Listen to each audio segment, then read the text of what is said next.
உன் ப்ரெஷ்ஷில் தான் பல் விளக்கணும், ஓகேவா? ஐய் இங்கே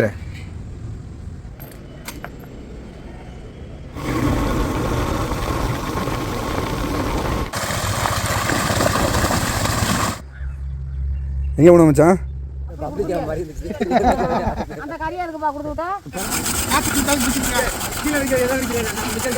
கோழி வாங்க போமா? இந்த கோழிலாம் இன்னும் கொஞ்சம் நல்லா கறியாக போகுது. கொஞ்சம் கொழுப்புலாம் இல்லாமல் போட்டுருங்க. சரி.